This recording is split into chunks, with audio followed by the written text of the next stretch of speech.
Hello, everybody. How's everybody doing? You know what date this is for this lesson? Are we excited? No? Okay, never mind. This is for July 20th. Okay, July 20th. Correct? No. Say the 20th? I'm not sure. Is this still Literature of the East? Let me check on the calendar. No, this is for July the 16th, right? 20th. We're still on Monday. I'm joking. Okay. Yeah, so it's the 20th. Um, I would say the third week, but I have to put the date in first, right? So it's the July the 20th, third week. Okay. International University of the East, if you've forgotten, English School Code 103, Literature of the West. So I hope we're all excited about those things. And the person we're going to talk today, if you remember, the first week was Ernest Hemingway and then James Baldwin, about a very controversial civil rights black writer. And then the first week Ernest Hemingway was a traditional American giant in the field. And then today we're going to talk about a lady. So we're going to have a woman for the first time, Emily Dickinson. So nice, try to give you guys a nice variety of different folks there, okay? And hopefully you find it all enjoyable. Something different every week. So again, as I say, without further ado, let me get to the biographical information on the lady. So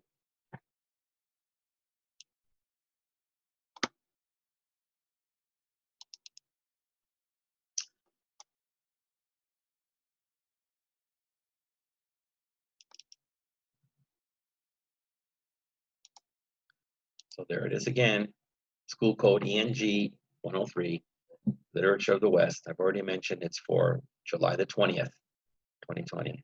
So AKA week 3. All right, let me try to minimize my face in the corner. In fact, I'll just take it away. You don't need to have two faces up there, mine and hers. She's prettier than I am, so better you see her, okay? Okay, so Emily Dickinson. Her full name, Emily Elizabeth Dickinson. Her lifespan was from 1830 to 1886. So that means she lived to be 56 years old. She was a poet and a letter writer. So I shall begin with her biographical information. One of America's most revered and intelligent poets, Emily Dickinson's ability to seize a moment in time and describe on paper what it meant to be alive has earned her a place in the pantheon of artistic genius. Wow, there's some, as they used to say, gobbledygook there. A lot of big, strange words I'm going to have to go over for you. So the first one is revered. Revered is usually used in the past tense. A lot of times it's used for people in sports. Since, for example, basketball, Michael Jordan hasn't played in a long time, but a lot of people feel he was possibly the best basketball player of all time. So that being said, for a position like that, he is revered or highly respected. A lot of people don't even question the fact, or I think Kobe might have been better. No, we don't think so, right? So he's in a revered position. Sometimes they do it for political people or people in the army, and then also writers, right? So that's revered. And then you already know intelligent. So we have a phrase here, Emily Dickinson's ability to seize a moment, time. Okay. When you seize something, you take it. And literally take it. So usually, and unfortunately, this word is rarely used, but we hear it in terms of, I didn't pay my taxes for the last 3 years. I owed so much money to the IRS that they seized my property. They seized my bank account, which means they just took control of it. That's how we usually hear it. But here for her, in the ability to seize a moment in time, they're talking about her ability to do that in her writing, as it says here, and describe on paper what it meant to be alive. So to give you a example, again, if you talk about history, let's say, and some great writer wrote about the Chosun dynasty in Korea at that time, and the writing was so good and so accurate, it really gave you as the reader an understanding of what it meant to be alive at that time in the Chosun Korea. So with her time in the United States in the 1800s, her writings were so good that they really gave you a feel for that moment in time of how it was to be alive at that time and in her type of situation. Now we get into a really interesting word. Again, used in the sports world usually. It says, it earned her a place in the pantheon. Now we can figure out artistic genius. We know if you're a really good artist and then you're a genius, that's okay. So pantheon, again, used in sports mainly. So for example, I'll go back to the most current example when I said that a lot of people think Michael Jordan was the best. Younger people think maybe Kobe was better than him. And now we have people that are going to say, well, in a few years, LeBron will be considered the best. So as you go through the generations, right? And you go like, let's say you had Michael Jordan in the 80s, and then you go before him, and you might have somebody like a Kareem Abdul-Jabbar, and then somebody before him like a Wilt Chamberlain from the 60s, and then they can pick somebody from the 50s. All those generations, 10 years, 20 years, 30 years, 40 years, you put them together and they make a pantheon, right? A pantheon. So what they're saying here is for many years, there's been a great list or inner circle in the pantheon of artistic geniuses, and she has a place with them. So that's what that means. Okay, so I'll continue the reading.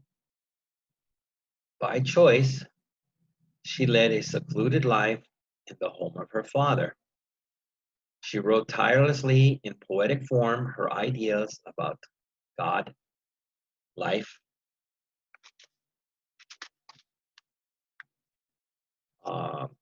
just checking the page here. Okay. God, life, death, and eternity. So there's 2 words I should talk to you about there. Actually 3. Secluded. Secluded means away from people. So she was secluded in the home of her father. So no group of friends, no other family, no boyfriend. Actually, right now with these COVID lockdowns, and stay home, stay home, stay home, we're living a secluded life, right?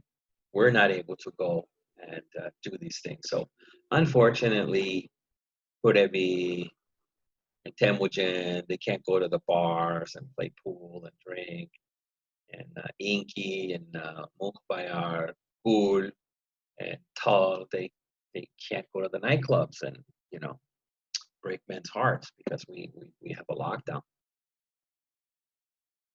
So we're living secludedly. You too, Titan. Okay, that, and then tirelessly means without stop. You just, this person doesn't get tired. They just keep on going. And then we have eternity. Eternity is another word for ever, forever. Nobody says, I will love you for an eternity. Instead, they say, I will love you forever, or at least until you lose your job. So that's what eternity means. So continuing, though only 7 works, 7, maybe that's a question I'm going to ask. Only 7 works of poetry were published during her lifetime. And you're going to learn something about her works being published and not. It's an interesting byline. Her death revealed 1,775 poems and hundreds of letters hidden in her bedroom. So as you can see, you say, what? How can she work tirelessly and only have 7 works published? Well, she wrote 1,775 poems. So that tells you 95% of her stuff was not published. Wow. Her use of compressed verse, compress means to squeeze it down, like a minimal style. I guess similar to what we heard about or learned about Ernest Hemingway in week 1. And unconventional rhyming methods. If you haven't heard the word unconventional means, it is, I'll be like my student, it's the opposite of conventional. That's it. That's I. No. Conventional means a normal way you do something. And then unconventional means a different, or many call strange, way of doing something. So she used the unconventional rhyming methods. Do you know rhyming? Wow, I used to know Korean rhyme. The Japanese is namagomi, namagomi, namatamago. They all rhyme. You know, they rhyme. They have the same sound. I used to know Korean rhyme and I forgot it. Usually I ask my students and they say, we don't have that. They get angry. Okay, so she used unconventional rhyming methods so that her writing had a certain sound and feel to it. A lot of writers don't concentrate on things like that. Derived from English hymnology. Derived from means came from, and went unappreciated by the few literary men with whom she corresponded. Okay, you know, unappreciated means not necessarily unliked, but more not understood. So with whom she corresponded. And at that time, no emails, no Twitter, no Facebook. Corresponded means letter writing. Hey, even when I was a young guy, everything was writing letters.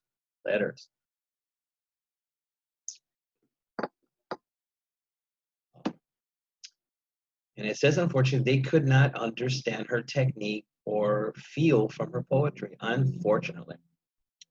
And you know, as you study other things, you will find out many, not only writers, but a lot of artists. They did their work, and the people at the time were like, what is this crap?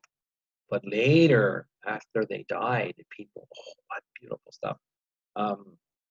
The famous Gauguin with his paintings of Polynesian women in Polynesia were considered, but he died and then became famous. And the same with Emily Dickinson, you'll see.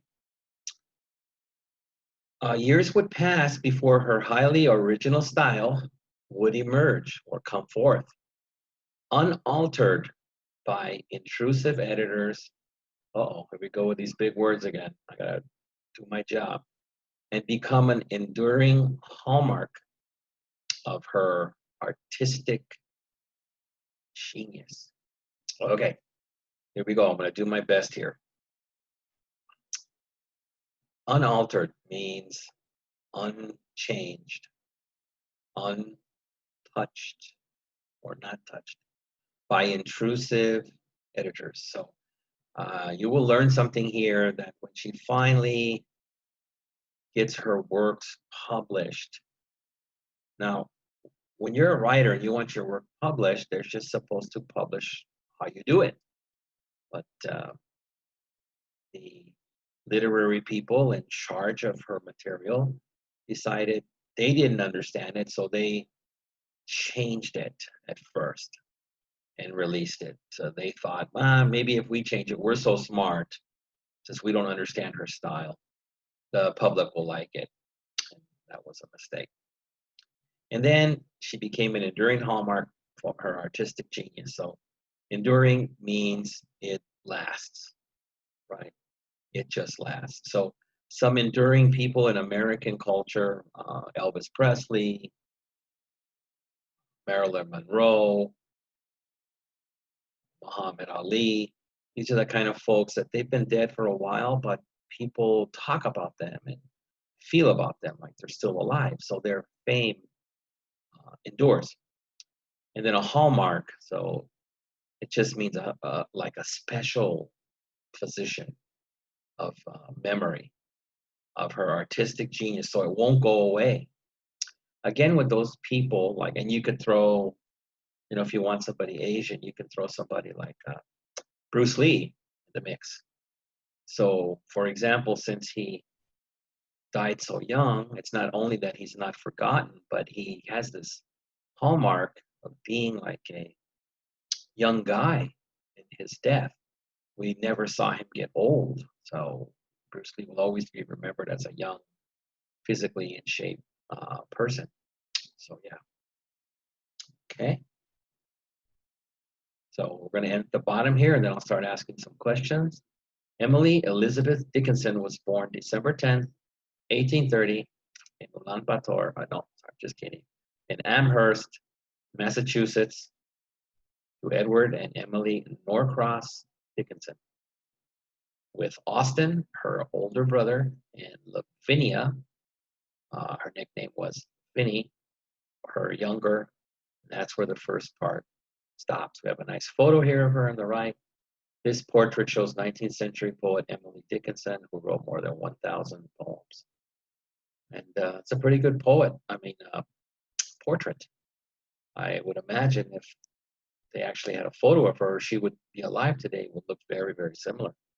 So I've finished the first part here. So it's time for me to go to the whiteboard.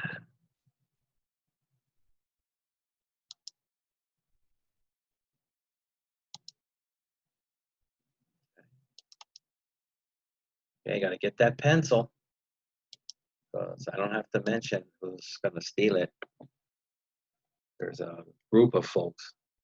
So my first question here. So I'll repeat her name here, so people don't say later, what were we talking about? Was it Brad Pitt? Oops. I love this computer that loves to use capitals whenever it wants to.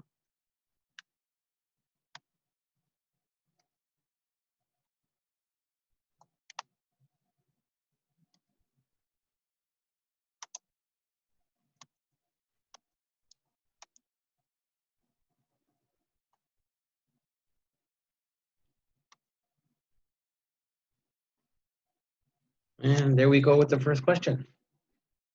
Emily Dickinson is one of America's what? Greatest basketball players, like I talked about. Greatest ballerina. What would you say is exactly her title? What would you say?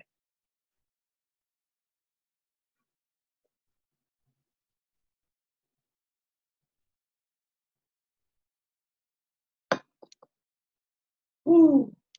Okay, you ready for two? There we go.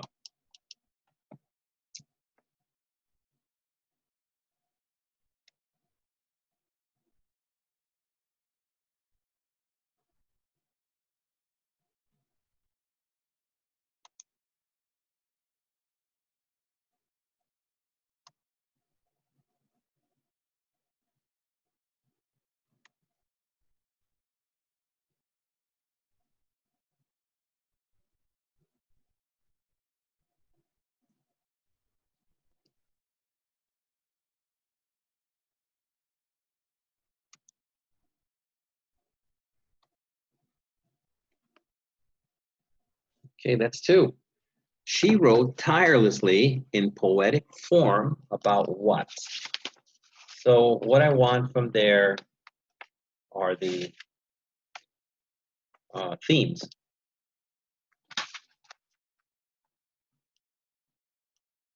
What were the themes that she wrote about? Everybody, we learned about Hemingway and Baldwin. They both had different themes.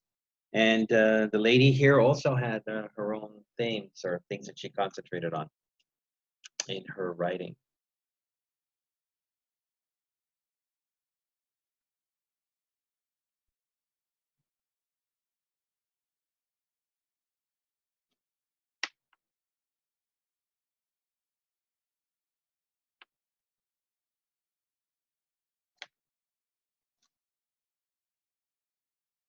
Okay, you ready for 3?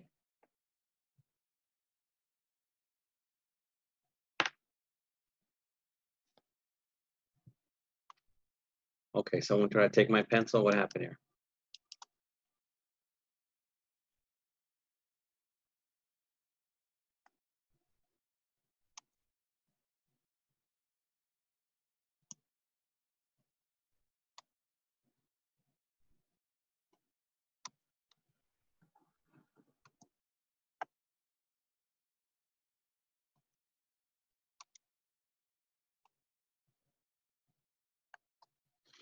Okay, this is a Temujin question, and you'll find out why. We know his style already. How many poems did she write in her lifetime? So I'm looking for a number here.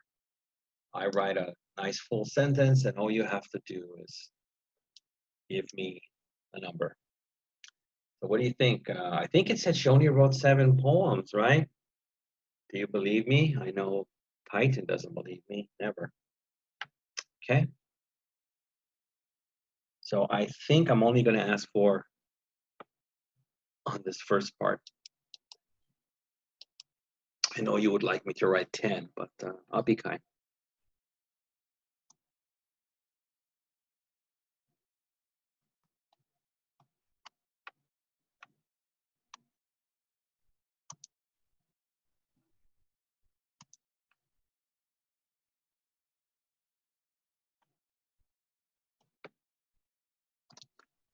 The last one on the first part is describe her writing technique.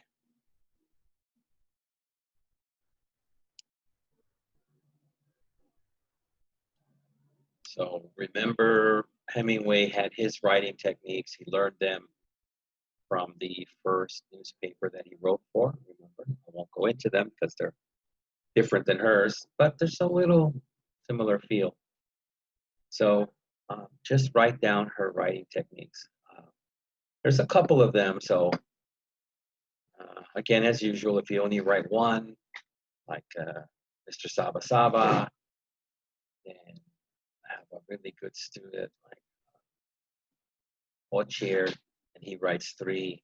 Well, Ochir's going to get more points than Mr. Saba Saba or Ken. Ken, if you're out there, I hope you haven't been arrested for your rioting and protesting. I hope you're staying safe. Okay, so I'll give you a minute on that. Let me make sure that I mark down that I've asked these questions.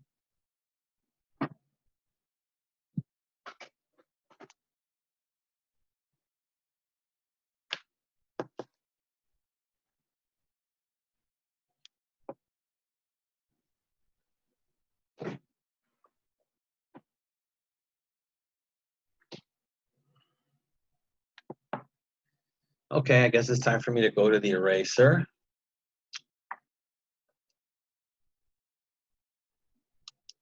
So again, let me rephrase. 1, Emily Dickinson is one of America's what? Again, the choices are great football player, great ballerina, or great soldier in the army. Next. She wrote tirelessly. Now, I've had students try to be funny and say, she wrote without tires on her car. No, it means she didn't get tired. So she wrote tirelessly in poetic form about what? And somehow there's a 3 over here. I don't know what happened. Just ignore that. So that's done. Here's Twee. Oops, I erased Twee. What was Twee? How many poems did she write in her lifetime? Give me the number. Right. And 4, shut the door. Describe her writing technique. So there's a couple of techniques that she used. So just write them down. Okay. All right. Back to the delicious literature. So this is where we ended down here. Her younger, and then I spoke about her nice portrait. So it means we have to go to the top of the half of the page here. So let me continue. Sister Emily was born into a family of wealth and influence. Her ancestors, among the first white settlers of the Connecticut Valley in 1630, were homesteaders and farmers. The early Dickinsons were fruitful and multiplied, and that comes from the Bible. The Bible tells you to do it. A family historian noted that the Dickinson family threatened to choke out all forms of vegetation in the area of Amherst. So let me go over a few words here. When someone says they were born into a family of wealth and influence, it means obviously they were rich, and the influence meant that they had power with the local government. Her ancestors, people that came before her, homesteaders, farmers, so fruitful and multiplied. That comes from the Bible, and sometimes they'll say it at a wedding, and what it means is for the new couple to be fruitful and multiply is have as many children as you can. It's a race, so start making those children. I guess Imogen knows about that. I'll have to talk to Tal about that later. Okay, so they're making a joke here. They say threaten to choke out all their forms of vegetation. I guess what they're trying to say here is that the family, the extenuating family, got so large that there was not enough vegetation for the family. They took the ground over the vegetation. Okay. All right. So top of the middle. Her father, Edward, a graduate of Yale, was a successful lawyer and served as a member of the Massachusetts State Senate and the U.S. House of Representatives. Edward was a busy man who served on various committees and undertook varied functions in Amherst, including that of fire warden, justice of the peace, and town meeting moderator, to name a few. He was noted as being a remote, sober man who did not give in to happy whimsy. Oh my God, that's going to be fun trying to explain that to you. His life embraced a Puritan's sense of duty to God, family, and country. Toward his children, he was an authoritative but not unloving father. So let me go on these words here. Undertook means just to do something. You take charge of something. I will undertake this job, right? Okay. Now, when it says he was a remote being, a remote person, means he didn't like to be with people. So he stayed away from people most of the time. And then sober man, so means he did not drink. This is an old way of talking.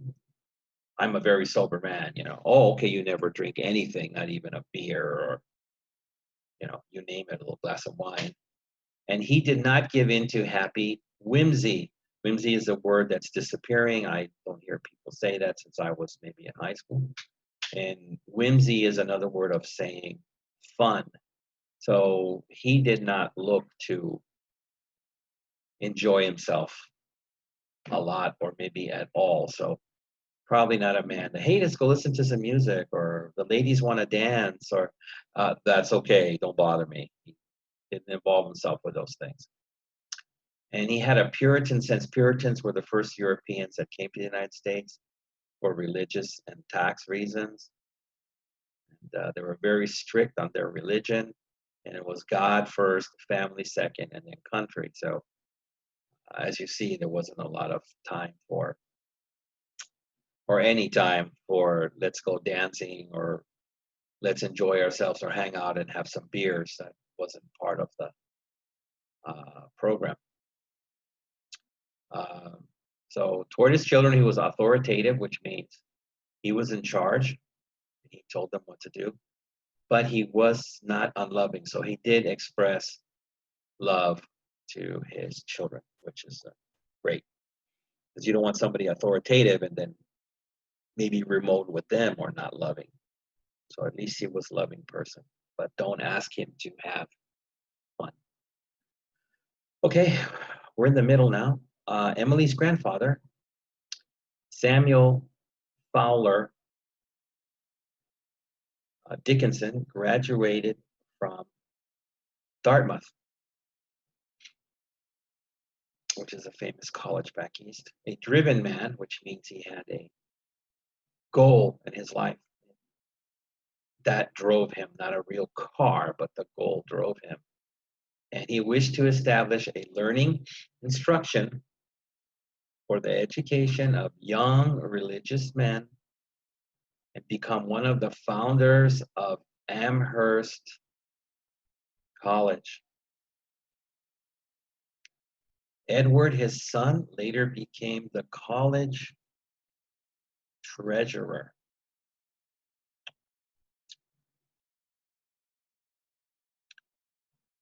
Coming up on the top.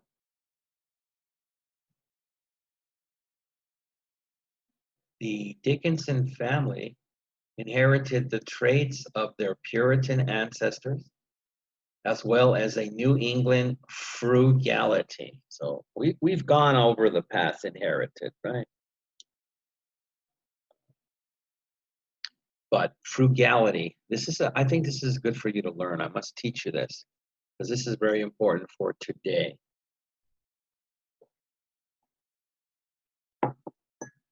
Okay, usually we just hear the word cheap.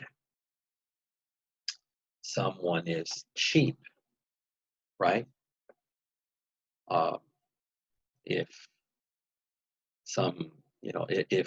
Inky accepts a date with some guy, and he says, I want to take you out to dinner, and she's all excited, thinking about she's going to go to Beverly Hills and go to a nice restaurant, and he takes her to Denny's for dinner. I promise you, the next day, Inky's going to tell Mumbai, this guy last night, he was cheap, right? He was cheap. Okay, but you must be introduced to a new word, and it's called frugal, or as we're saying here, the ancestors in frugality. That's to have the skill of being frugal. So I'll give you another example. I had a Korean young guy student many years ago, and his beautiful new girlfriend demanded that, many times during the week, she always wanted to go to Chosun Galbi. And if you don't know, in Koreatown, Chosun Galbi is a very expensive Korean restaurant.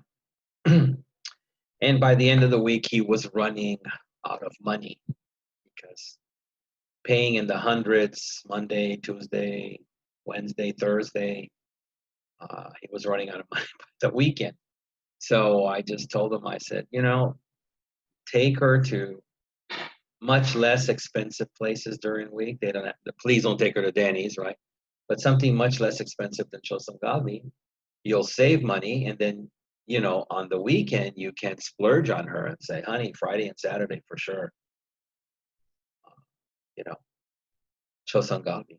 So if you do that and you have the ability to save money and then able to use what you need, that's called frugality. That has nothing to do with being cheap. That's why cheap is a negative connotation. But actually, mature people respect people who can be frugal. So that's, she's saying, is New England people were very frugal, right? You only spend on what you need, and then if you want to enjoy later, you'll have the money left over. Okay. A measure of this frugality was demonstrated by Emily's penchant. Penchant is a habit. Okay, so Emily's habit for writing her poems on scraps of paper, such as on the back of shopping lists and invitations. And I've known people in the music business where they did the same thing. They go to a party or an official dinner, and then on the napkin they have at the dinner table, they're writing songs and lyrics on it, right? And they save it and then bingo. I think even John Lennon and Paul McCartney did that. So she did it too as a writer and poet. When Emily Dickinson turned 16, she enrolled at Mount Holyoke Female Seminary in South Hadley, Massachusetts. So female seminary, no men allowed. There's no Saba Saba.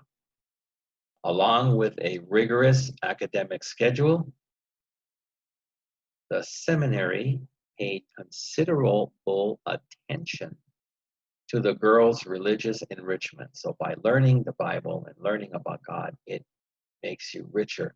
Not in the pocketbook, but in your spirit, in your soul. Remember, many people can be very, very rich, but they're soulless. Forget that. Dickinson, who enjoyed the teachers and her classwork, found herself nonetheless alienated. So when you're alienated, uh, people do not accept you. Okay? That could be in many kinds of situations. Right now, if you're a Hong Kong Chinese, maybe a lot of mainlanders are angry with you, Beijingers, because you're protesting, right? So she felt alienated by her classmates. At this time, okay, we're at the bottom. Getting ready for questions soon. At this time, revivalism was sweeping New England. Revivalism is when you revive something and it's so hot or excited at the time. Some people even think maybe it's hotter now than when it first started. And when it first started, it was pretty hot, you know, people were on fire for religion. At Mount Holyoke, students were asked regularly to submit to faith through conversion, which entailed means the steps that were done. So the steps that were done was a public confession of faith in Christ. Usually in the Catholic faith, you confess alone in a small, I don't know what they call it, confession. They call it a booth, confession booth. It's too small to be a room, and it's only between you and the priest. But here, their conversion was you had to do it in front of other people. So in front of her classmates, she had to tell everybody, I believe in God and Christ. I don't know what else they had her confess to. At the beginning of the school year, students were placed in one of two groups according to who was chosen and who was not chosen for conversion. So I guess you could not escape. Like my students and say, oh no, teacher, I'm not ready. I can't answer number 3 because I'm doing Candy Crush. Can you ask someone else? No, here they said, you're chosen, you got to do it. Bali, bali, let's do it. Right? No escape. As the other girls at Mount Holyoke were choosing Christ as their Savior, and so we'll have to drop it at that exciting reading point. Let me get to some questions here.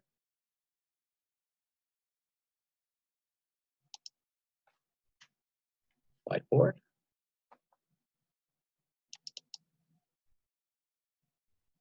Okay. Pencil, or should I call it marker? I don't know. Okay, so we're on to question 6.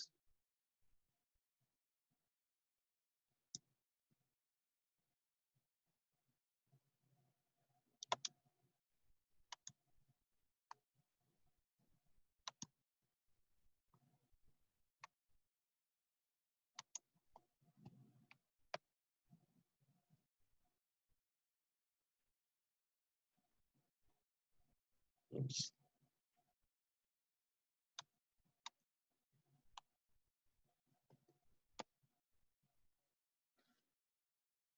Pretty straightforward. Where did Emily write her first poems as a teenager?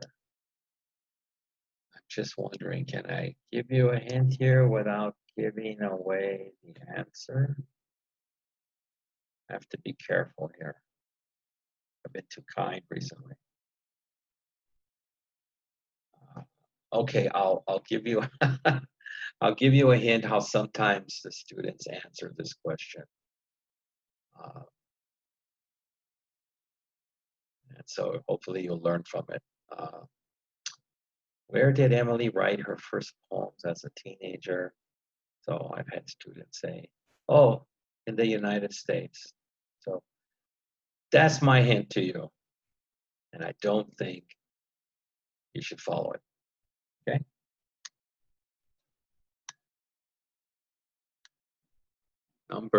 Question 7. 7, 11, Ikebon.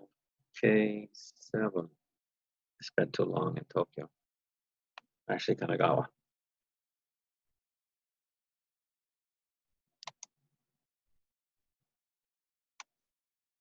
Oops. Gotta put the right front. Okay. Oops. No, I don't know how to write. Okay.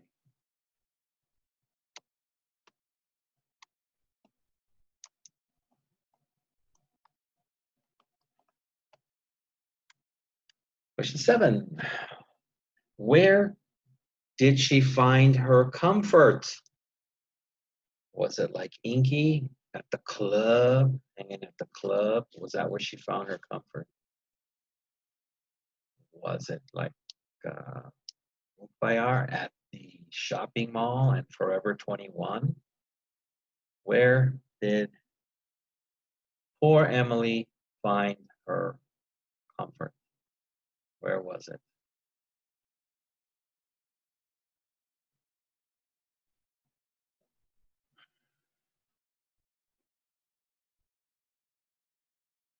Okay, I think I have one more for this page.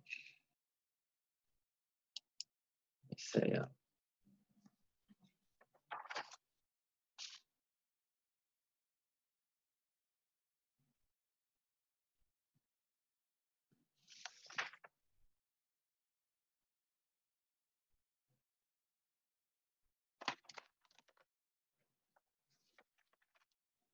okay, this will be number 8, the last one on this page.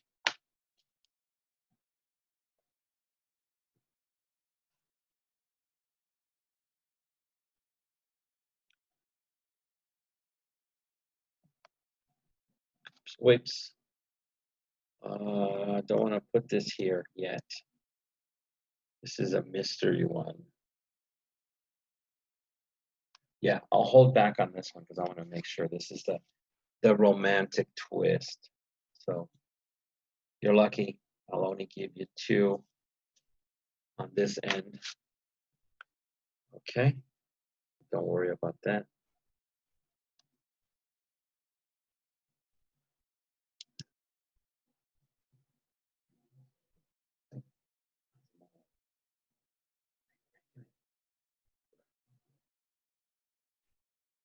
So let me get the eraser.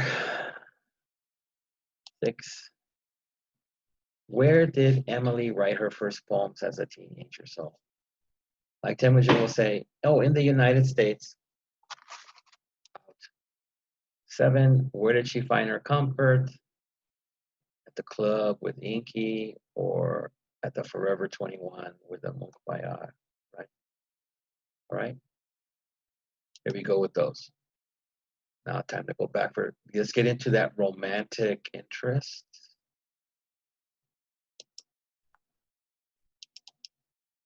Okay, so where I left off with you was as their savior and at the bottom. Let me proceed. I didn't mark off the question, so let me mark those off. Okay.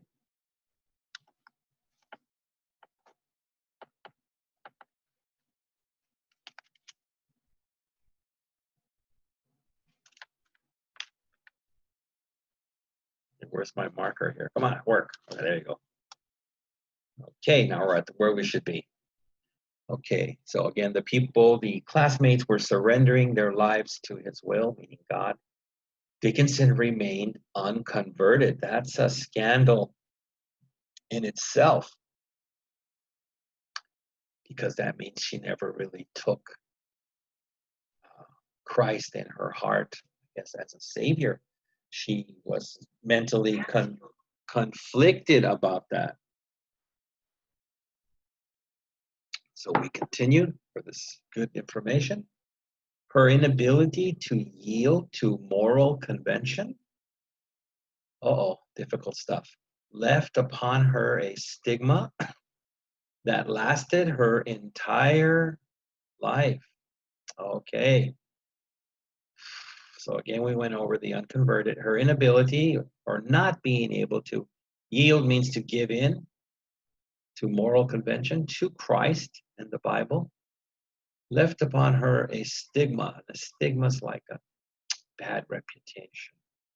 And this lasted her entire life. Okay, we did a good job there. In a letter to her friend, Abia Ruth, Dickinson lamented. And lamented is a way of speaking as you're saying you're sorry, people will say. I lament like myself, you know. I lament that I did not marry Imi Suk, but what can I say? She ran away. So Dickinson lamented, I am one of the lingering bad ones, referring to her position in the convent or girls' school. And so do I slink away and pause and ponder and pause and do work without knowing why, not surely for this brief world, and more sure it is not for heaven.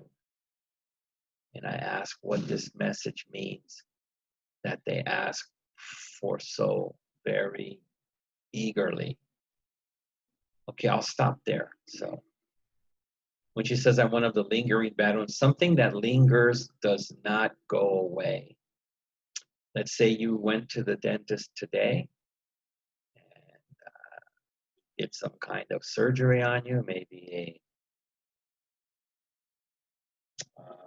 root canal, which are terrible. I'll never forget, before I had my first root canal, I asked this older man, co-worker of mine, I said, have you had a root canal before? And I was hoping he would tell me, hey, don't worry about it. It's not as painful as they say. You got a good dentist, it's good. Instead, I was lucky, right, that he said, I would rather get run over by a train and die than do another root canal. So if you go have a root canal done and then you see your dentist a couple of weeks later, he might ask you, do you have any lingering pain? So do you still have pain that's hanging on, right? And hopefully you say no. And she says, and so do I slink away, which means you drop your head down and lower your shoulders and kind of go away like a scared animal. And then she says, pause and ponder. Ponder is an old word meaning think, to think. I am pondering my future, right? I'm thinking about my future. So she says, I ponder and pause and do work without knowing why. Not surely for this brief world, and more sure it is not for heaven. And I ask what this message means. So what she's saying here is obviously all the girls that converted earlier and that Christ became the center of their lives, they know why they do what they do, how they spend their life, how they work. It's for Christ. She was not converted, so she's asking herself and telling her friend in a letter, I don't know why I do what I do because it's not for Christ. Who's it for? What's it about? And my life is short. And then she continues, you know, this depth and fullness. Will you try to tell me about it? So the friend she's asking, I guess, is a woman that has given her life to Christ. And she's asking her, please explain to me the depth, or how deep does his love go and how full does it make you feel? Can you tell me about it? Because she's sadly saying she doesn't feel it. She doesn't understand it. Dickinson seemed unable to accept the scriptures of her Puritan upbringing. This may explain her self-imposed seclusion. Okay, this must be gone over too. So the Puritan upbringing, how she was taught, they're very strict, and she just could not accept it. And that happens with a lot of people, right? For example, I'm not sure if you know who the Jehovah's Witness folks are. I know you have them in Korea because I think they're called the Hallelujahs, the ones that come to your door on a Sunday, early Sunday morning, and want to talk to the Bible about the Bible to you inside your home. I had a friend that was a Jehovah's Witness, and back when I was a kid, they were very strict. And, he had to come straight home from school. Was not supposed to have friends that were not in their religion. At school, was not supposed to dance to music, not supposed to listen to the radio. So they were very strict at the time. And most religions in the U.S., that's how they started. So she could not accept these things. And this may explain her self-imposed. So she forced herself just to be alone. She felt alienated, remember, with her other classmates. She was aware of the stultifying air which pervaded New England towns such as Amherst, the hypocrisy and self-righteous culture of the people who live there. Ooh, that's some tough stuff. So stultifying air means, and this is not caused by smog, but by people's emotions and personalities. So stultifying means that it's hard to breathe. It's really, really hard to breathe. And then pervaded means it was just so much. It was everywhere. So I'll give you an example like that. Many years ago, I had some friends that took me to a small town in Mexico, not a large major city, but a small town in Mexico. And yes, they were trying to find me a country wife from Mexico. And let me tell you, I had no success, but that's usual, right? So I remember driving or being in a bus from the airport, driving to the small town, and they got into the open countryside. And they had just put fresh fertilizer down in the farming areas from the cows. So that's a fresh fertilizer made from cow number 2. And the smell pervaded everything. It was so strong that even when we got to the little town or the village, I could not get the smell out of my nose. So that's what she's saying here. And what kind of things pervaded? the hypocrisy and self-righteous culture of the people who lived there. So if you ever heard anybody call somebody a hypocrite, it means they tell you to do something, or let's say they tell you not to do something, but they do it themselves, right? So you can take that many different ways. Somebody tells you, young man, Temujin, stop drinking that alcohol. It's going to ruin your life. How dare you? You have to worry about Tal and the baby. But yet you find out the person telling you this, they get drunk every night. So they're a hypocrite, right? That's hypocrisy. So she said there was a lot of hypocrisy there. And then the self-righteous culture means that the people there felt that they were correct all the time. And they had the right to act any way they felt that they could because they're self-righteous. Right? Continuing. Seclusion was the price she paid for not bowing to the Puritan doctrines of faith that were part of her family and town life. So when this is just another way of saying what they said earlier, you don't bow to Puritan doctrines, which means she did not believe in their teachings and did not convert. And so what was the price?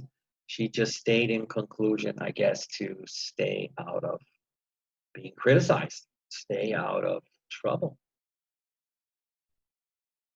To her friend, Jane Humphrey, she wrote, Christ is calling everyone here. All my companions have answered, so they all went to Christ. Even my darling Vinnie, remember this is her younger sister, believes she loves and trusts him, meaning God.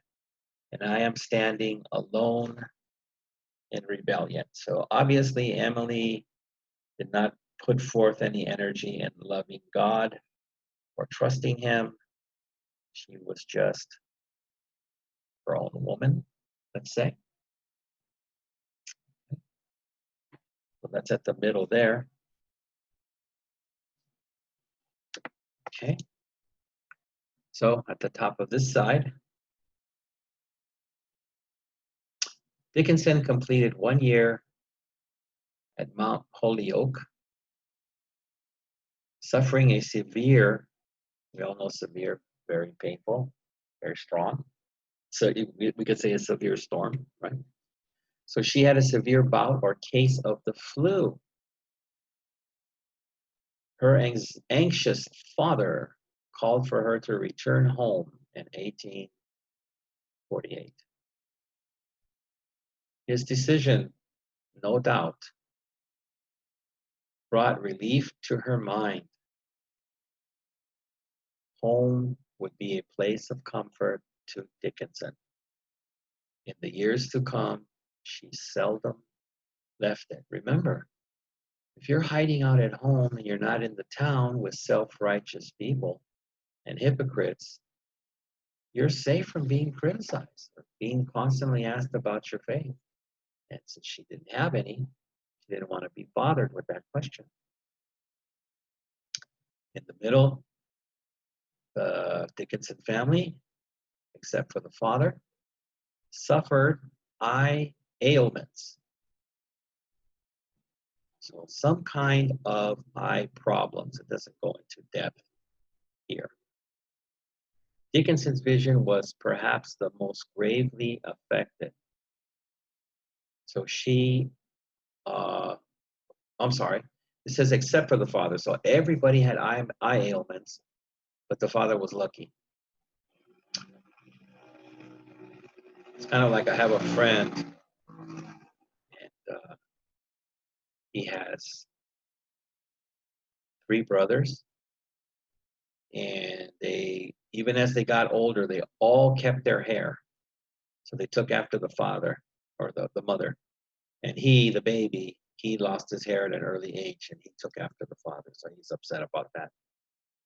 Dickinson's vision was perhaps the most gravely affected. So of her siblings, she had the worst of the eye problem. In 1855, she traveled to Philadelphia, one of only 4 trips she made in her life. So that shows you how much she stayed at home to seek treatment for her eye trouble. While there, she met the Reverend Charles Wadsworth, a 41-year-old charismatic Presbyterian preacher. So we went over preacher before. It's like a pastor.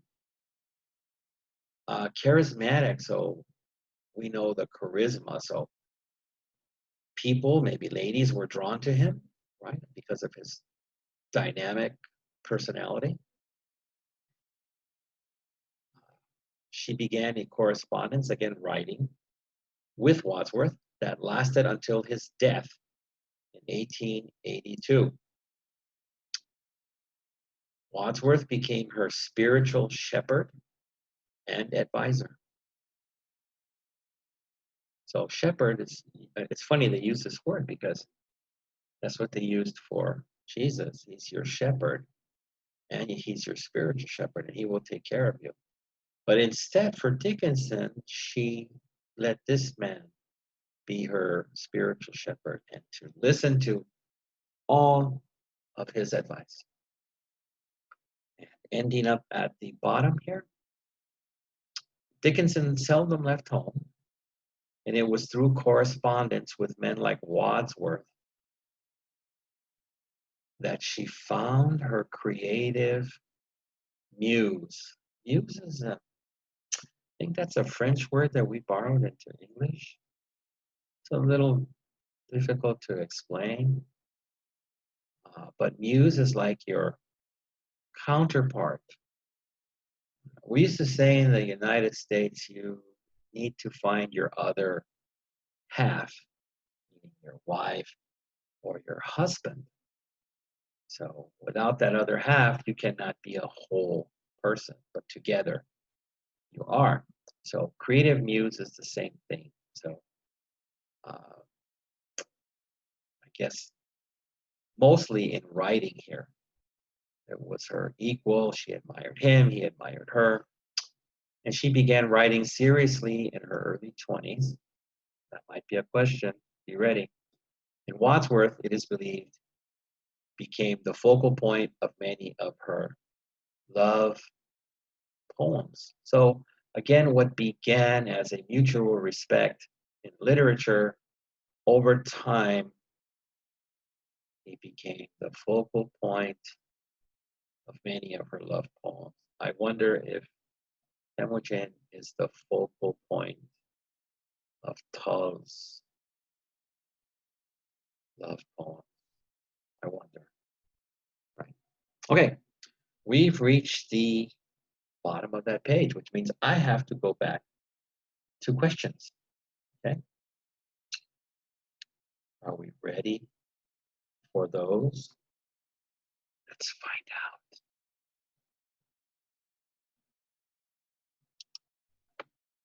Whiteboard, pencil, or marker. I will be on to question 8.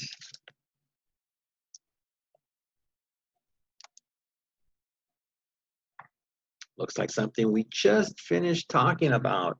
Oh, I'm making it too easy, folks.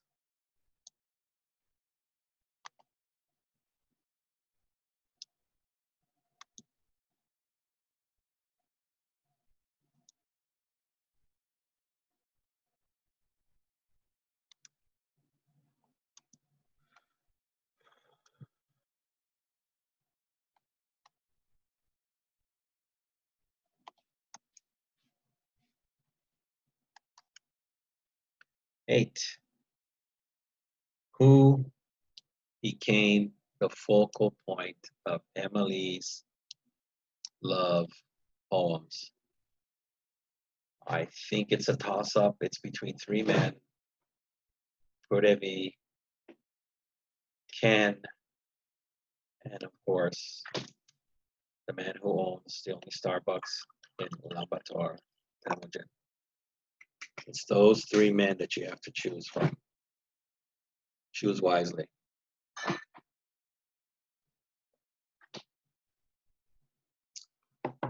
On to 9.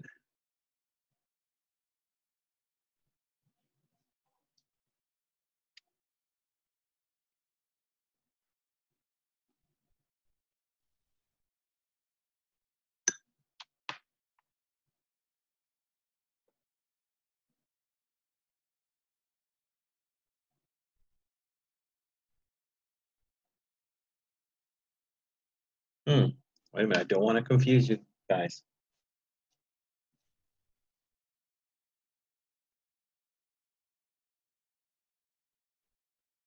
Trying to be careful.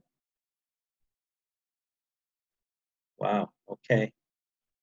I'll throw these around for you.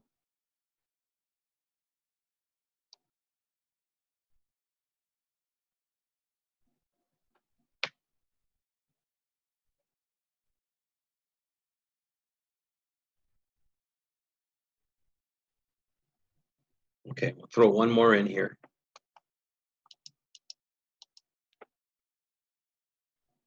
And I'll put the bulk on the bottom side.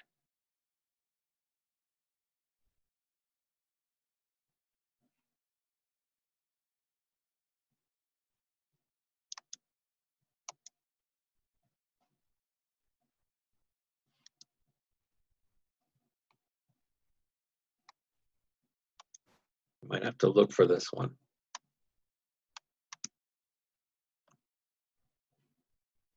Okay. Whom did she choose to judge her poetry?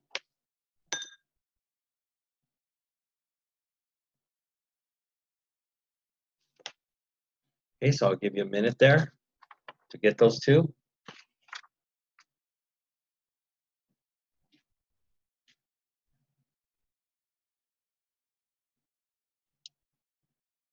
So whom did she choose to judge her poetry? I think it was me. She got me to judge it, even though I wasn't alive at the time.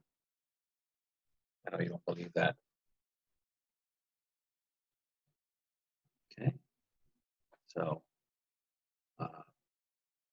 guess I'll go to the eraser.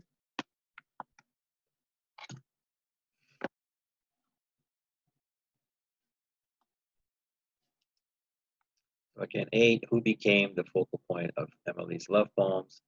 So like the old show, the dating game, we got between Ken, Seattle Ken, by way of Ulaanbaatar, Perdevi, the one-time karaoke champion of all Mongolia, and Temujin, the richest businessman from Mongolia. Choose wisely. 9, whom did she choose to judge her poetry? I'm saying it's me, but it could be someone else. Okay, that's done. I'm gonna go back for some more delicious writing or reading. So we ended up here at the bottom, right? And the many of her love poems. So we have to continue, which would be up on the top. So like I said, in 1862. So again, this is for Li Xuan, who probably also bought this book too. For Li Xuan, we would be on the top, on the right side of 101. Okay. 1862, responding to an article he wrote in the Atlantic Monthly, Dickinson sent a letter to a literary man named Thomas Wentworth Higginson. With the letter, she enclosed 4 of her poems and asked his advice about publishing them. Higginson responded, or told her, saying her work seemed unready for the public. He described her verse as spasmodic. So spasmodic means not a evenly, let's say, line of music. It goes la. Spasmodic would be la, la, right? Remember, she used a different kind of rhyming, and he did not understand it. So he criticized her work. But as it says, he did, however, value the originality of her work, though he did not understand it, and kept in contact as her preceptor. Preceptor is somebody that feels something, almost like a predestination and protector put together, as she called him. It was a friendship that endured means lasted, until her death. Okay, so there's two guys there with kind of similar names. Don't get them confused.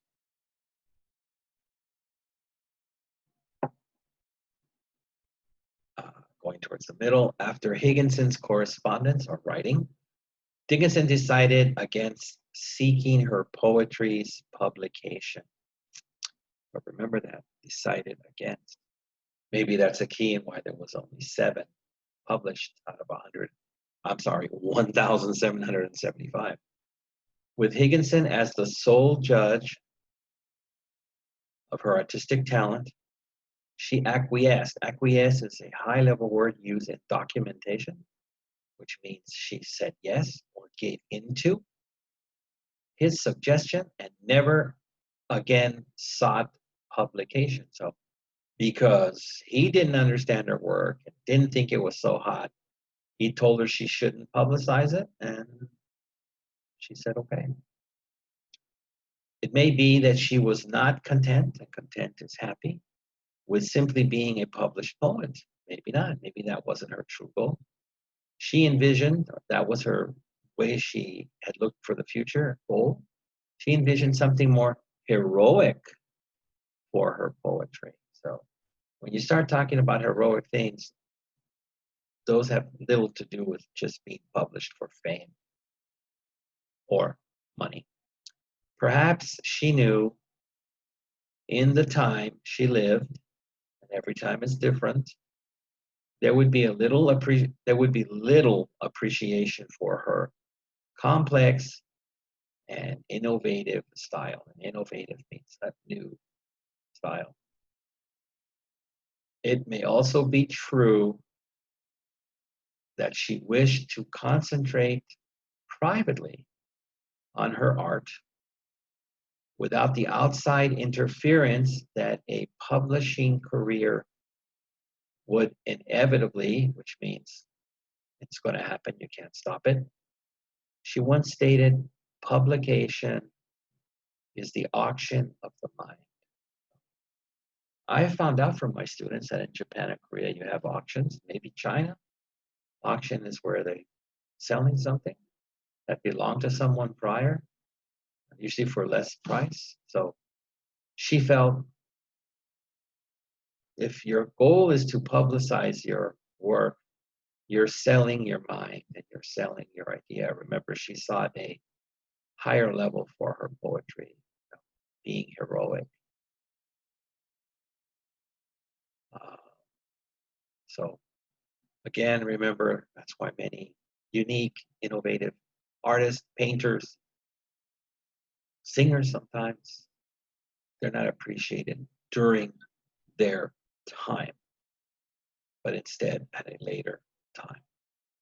Maybe the time that they did their innovations, people were just not ready for it. Later, people will be. So heading to the top, this would be towards the middle of the page we're doing. Emily Dickinson's poetry centered on themes most important to her: nature, friendship, which is interesting because she had very few friends, love, and I don't think she really, well, at least physically, was able to express love just through her writing, God, death, and eternity, which again means for forever. As the years passed and many of her close friends and family died, her work became more obsessed with death. And that happens with a lot of, there's people in general, as you get older, people start worrying about dying. And obsessed means a lot, all the time. In 1885, Dickinson began suffering from a terminal illness. So this was going to kill her. She knew that. a streptococcal infection. So I am not a doctor or a biology major. So I do not know what streptococcal infection is. It sounds like germs had invaded her kidneys, poor thing. She lingered for months, and linger means lasted. Maybe they said, you're probably going to die in a couple of weeks, and somehow she lasted for months. Confined to her bed, so she couldn't get out of her bed. Maybe it was painful for her to walk. On May 15th, 1886, she died at the age of 56. So I have 20 years to reach 56. I'm 36 today. Shortly thereafter, her unmarried sister, Vinnie, who had lived with Emily in their father's house all their lives, was putting Emily's room in order when she came across Emily's poems, some bound together with a string to look like booklets. Again, the discovery of secret poems. Determined that the poems should be published, Vinnie asked and obtained the help of her brother Austin's mistress, Mabel Todd. Todd approached Higginson, who agreed to publish a series of Emily's poems in 1890 and a second series in 1891. Higginson never could reconcile or change his view that Emily's poems were not strong, and publishing them seemed to go against his critical fiber. And that's an old way of saying soul. So we're at the bottom here. So question time. Whiteboard. Pencil. Question 10? No, 11.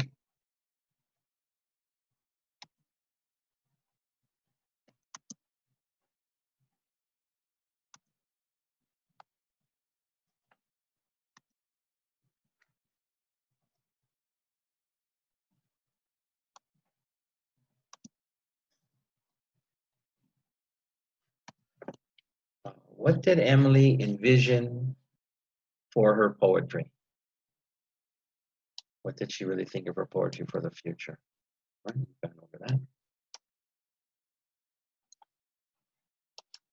Question 12. Oh, come on now. There we go.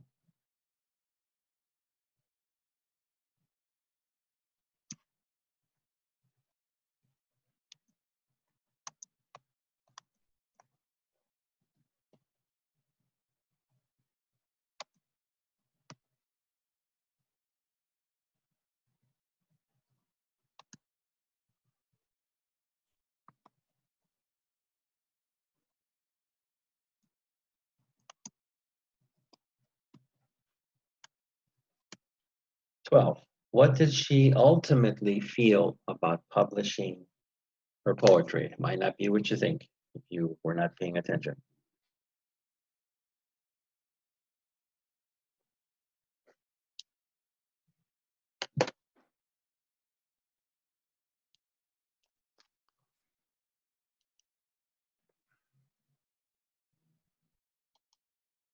$13. Oops. I go. What's happening here? Oops. Guess I'm getting tired. How did she die? Right? Write it the shortest way possible. Okay? I'll take it as long as it mentions exactly what it is. So, and then don't pull it out of Google. I don't want a googly answer like suddenly one of my students is a doctor. I mean, if I couldn't do it, I don't think you can. So keep it simple. Keep it basic. Okay, I have to make sure on this question.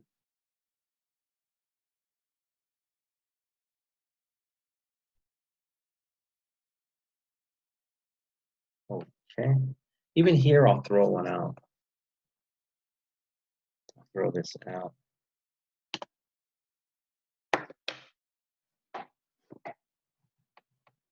Don't want to confuse you more.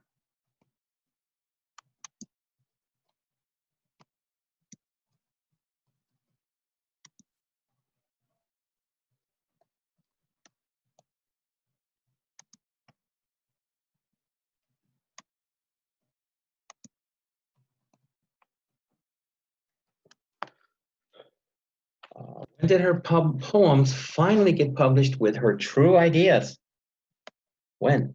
So just supply me with a date and we'll be fine. You remember the first time they were published, the literary man changed them. Okay. All right, so let me give you a moment on those. Let me mark off that I asked you these questions. Make sure I covered everything, which is important.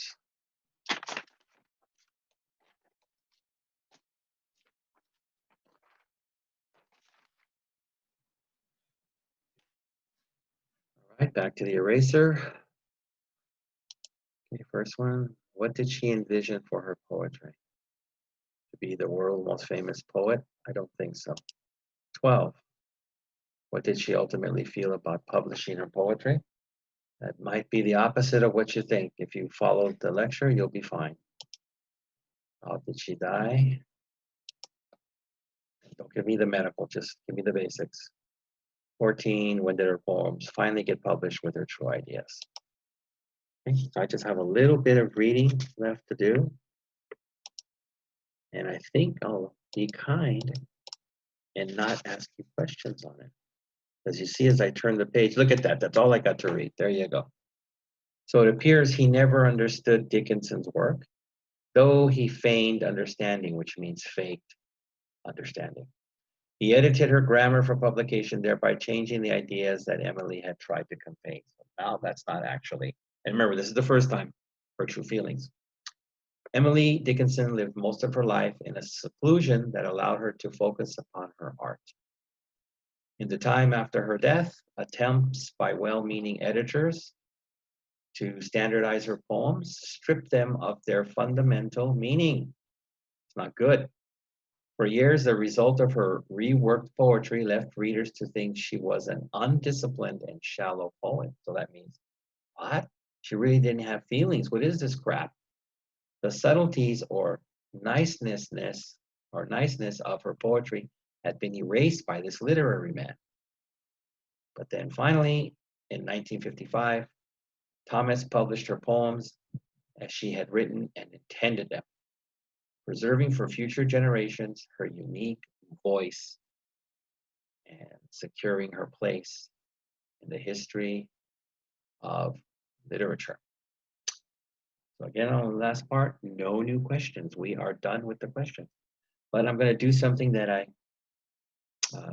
did last week. I'm going to go over the questions for Mr. Baldwin.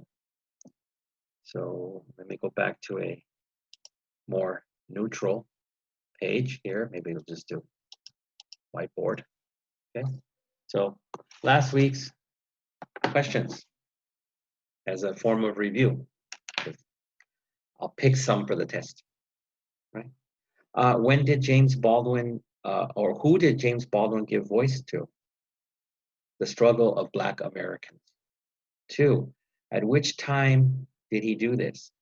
During the civil rights era. Okay, that was in the 60s, 1960s.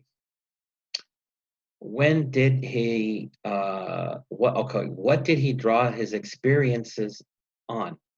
Personal experience of prejudice and local or social injustice, which was basically against his being an openly gay man at the time. It was not popular to say, hey, I'm gay. What was his most famous novel? Go Blame It on Temujin. The Mountain. Go Blame It on the Mountain.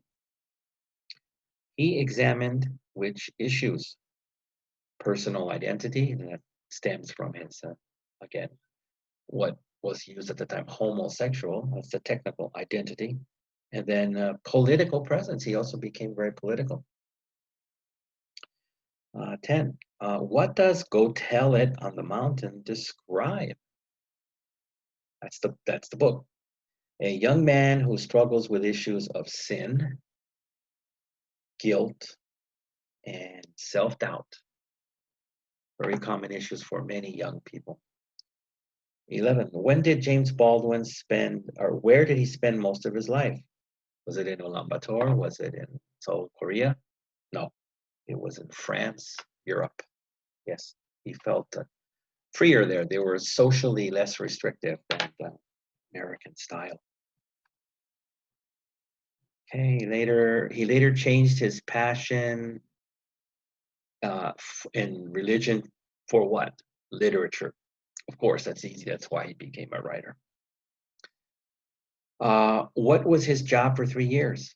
He was a preacher again, aka pastor. When did he become a full-time writer? Important for his development in any writer. 1943, towards the end of World War II. Which award did he win in 1948? Again, it's good you know the awards that certain writers get. And he won the Rosenwald Fellowship. Okay, next. He wrote several essays assessing or describing what? Again, his two main issues, racism and homosexuality. What did the Black Panthers think of Baldwin's writing? That he had an agonizing total hatred of blacks. And if you're confused on that after we read it and discovered it, go back and read it again. You'll understand why. Who investigated him for his publication of the book The Fire Next Time in 1963? None other than the FBI investigated them. And, maybe Purevi, Ken, and Yamajan are under investigation also at the present time. But I can't say for what. My lawyer told me to be quiet. And the last question for today, he later became a professor of what? African American Studies. All right, so while we have just reviewed the second week, you have gone through the third week with Emily Dickinson. It's been quite enjoyable, and I'll look forward to talking to you next week. So until that time, take care, and don't get sick. Get into some seclusion, right? Okay, thank you.